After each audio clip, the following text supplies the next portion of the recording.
साथियों, आज का जो वीडियो हमारा है ये आधारित है भारत के प्रमुख शास्त्रीय नृत्य पर।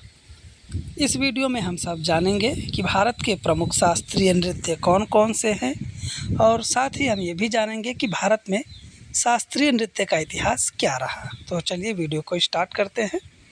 साथियों, भारत में नृत्य कला का पहला औपचारिक उल्लेख भरत मुनि की प्रसिद्ध कृति नाट्य शास्त्र में प्राप्त होती है, जिसमें भारतीय शास्त्रीय नृत्य के विभिन्न पहलुओं की जानकारी प्राप्त होती है। और भरत मुनि का मानना है कि हम नृत्य के द्वारा अपने मन के भाव को लोगों के सामने भली भांति प्रस्तुत कर सकते हैं। और प्राचीन काल में खोजी गई भीमबेटका की गुफाओं में नृत्य के चित्र प्राप्त हुए हैं। और इसी के साथ साथ जो सिंधु सभ्यता के दौरान खुदाई की गई तो उसमें भी हमें नर्तकी की एक कांसे की मूर्ति प्राप्त हुई है, जिससे यह अनुमान लगाया जा सकता है कि भारत में जो शास्त्रीय नृत्य की परंपरा है वो बहुत ही प्राचीन है। शास्त्रीय नृत्य की मुद्राएं 108 होती हैं, जिसके मेल से हम किसी भी भाव को लोगों के सामने प्रस्तुत कर सकते हैं। संगीत नाटक अकादमी के अनुसार भारत में 8 प्रकार के शास्त्रीय नृत्य प्रचलित हैं। इसमें आता है नंबर 1 भरतनाट्यम। यह शास्त्रीय नृत्य विधा का सर्वाधिक प्राचीन रूप है। इसका नाम भरत मुनि तथा नाट्यम शब्द से मिलकर बना हुआ है।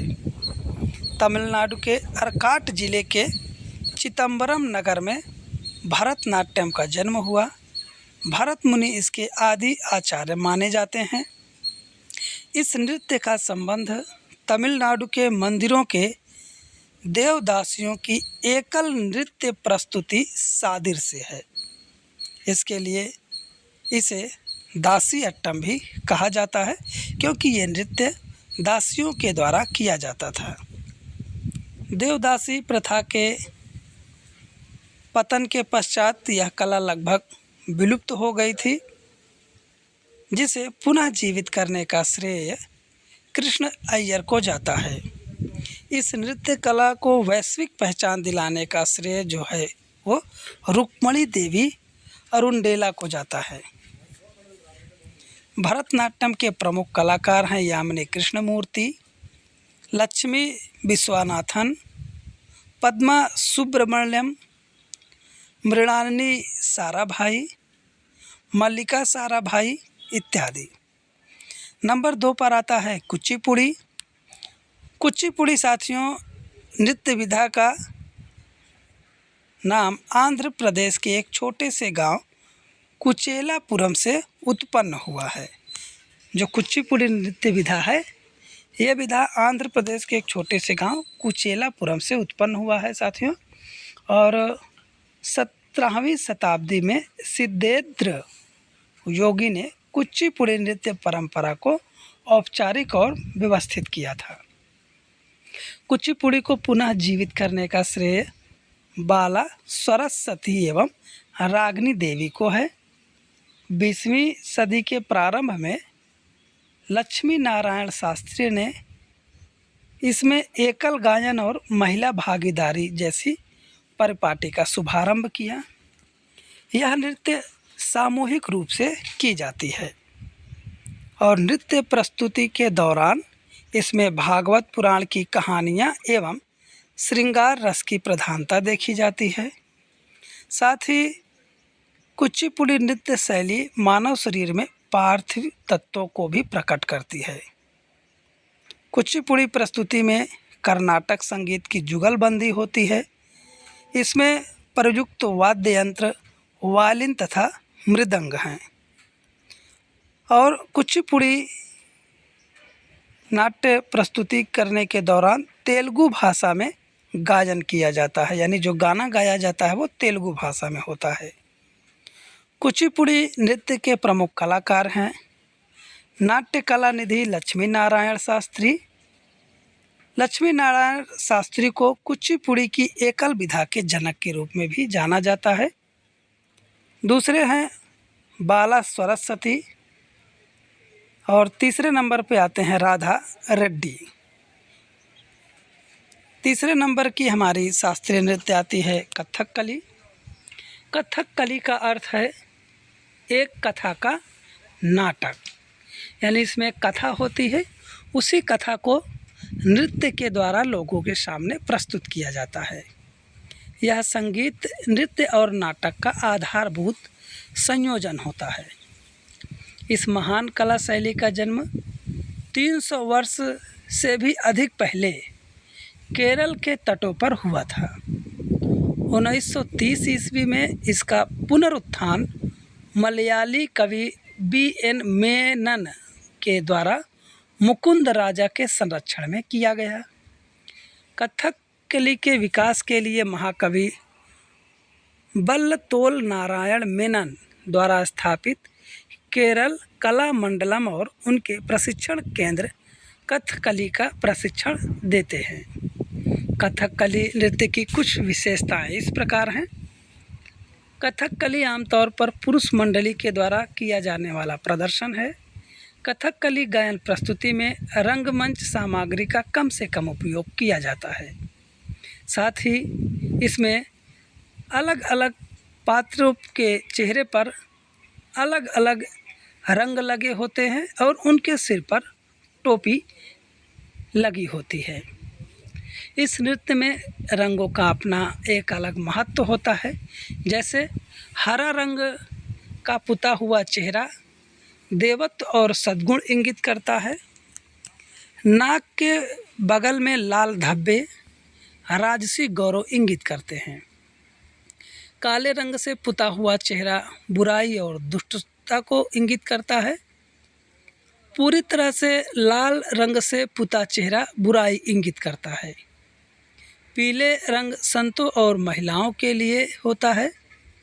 सफ़ेद दाढ़ी उच्चतर चेतना और देवत्व वाले प्राणियों को इंगित करता है। कथकली में नृत्य और नाटक दोनों सम्मिलित होते हैं और दोनों को इस प्रकार से मिलाया जाता है कि उन्हें स्पष्ट करना कठिन होता है। ज़्यादातर कथकली गायन अच्छे एवं बुरे के बीच संघर्ष का निरूपण करता है। इसकी विषय वस्तु रामायण, महाभारत एवं पुराणों में वर्णित कहानियों पर आधारित होता है। इसे पूर्व का गाथा गीत भी कहा जाता है।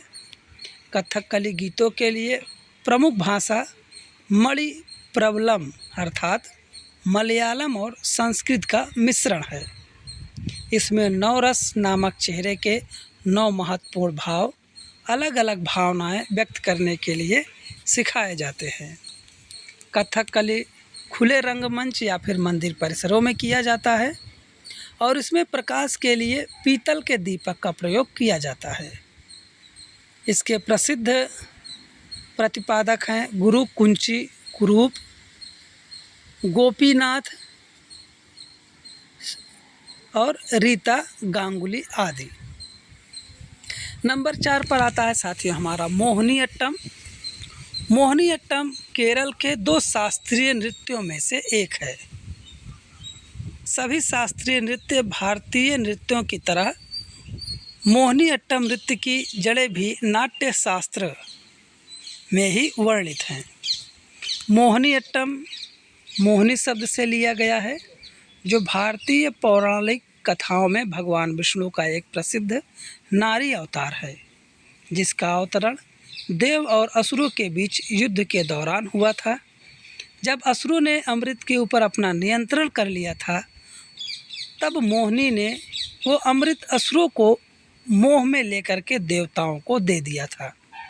मोहिनीअट्टम का नृत्य मूल रूप से नृत्यांगनाओं द्वारा किया जाने वाला एकल नृत्य है। 19वीं शताब्दी में श्रावणकोर के शासक स्वाति थिरुनल ने मोहिनीअट्टम के संरक्षण में उल्लेखनीय भूमिका निभाई। अप्रचलित हो जाने के बाद मलयालवी कवि B.N. मेनन ने कल्याणी अम्मा के साथ पुनः जीवित किया। मोहिनीअट्टम की कुछ प्रमुख विशेषताएं इस प्रकार हैं। मोहिनीअट्टम के प्रदर्शन की सूची अनुक्रम भरतनाट्यम के समान ही हैं। मोहिनीअट्टम की विषय वस्तु प्रेम तथा भावना के प्रति समर्पण है। विष्णु या कृष्ण इसमें अधिकांशतः नायक होते हैं। इसमें नृत्यांगना को केरल की सफ़ेद और सुनहरी किनारी वाली सुंदर कसाबू साड़ी में सजाया जाता है। मोहिनीअट्टम के प्रदर्शन के माध्यम से वायु तत्व को अभिव्यक्त किया जाता है और मोहिनीअट्टम के दौरान प्रयुक्त किया जाने वाला वाद्य यंत्र वीणा, ढोल, बांसुरी, झांझ आदि हैं। प्रसिद्ध कलाकार इसके सुनंदा नायर हैं, कलामंडलम क्षेमवती हैं और माधुरी अम्मा, जया प्रभा मेनन आदि हैं। 5वें नंबर पर आता है हमारा ओडिसी। साथियों, ओडिसी जो है वो ओडिशा राज्य की एक प्रमुख शास्त्रीय नृत्य है। इस नृत्य का जन्म मंदिर में नृत्य करने वाली देवदासियों के नृत्य से हुआ है। यह नृत्य शैली संभवतः नाट्य शास्त्र में वर्णित ओड्रा नृत्य पर आधारित है। ओडिसी नृत्य का उल्लेख शिलालेखों में भी मिलता है। इसे ब्रह्मोत्सव मंदिर के शिलालेख में दर्शाया गया है। साथ ही कोणार्क के सूर्य मंदिर के केंद्रीय कक्ष में भी इसका उल्लेख मिलता है। उदयनिगिरी के खंडरगिरी की गुफाएं ओडिसी नृत्य के कुछ प्रारंभिक उदाहरण प्रदान करती हैं। मुख्य रूप से महारियों द्वारा यह नृत्य किया जाता था और महरी शब्द का प्रयोग देवदासी के साथ किया जाता है। ओडिसी नृत्य को जैन राजा खारवेल का संरक्षण प्राप्त था। ओडिसी नृत्य भगवान कृष्ण को समर्पित है।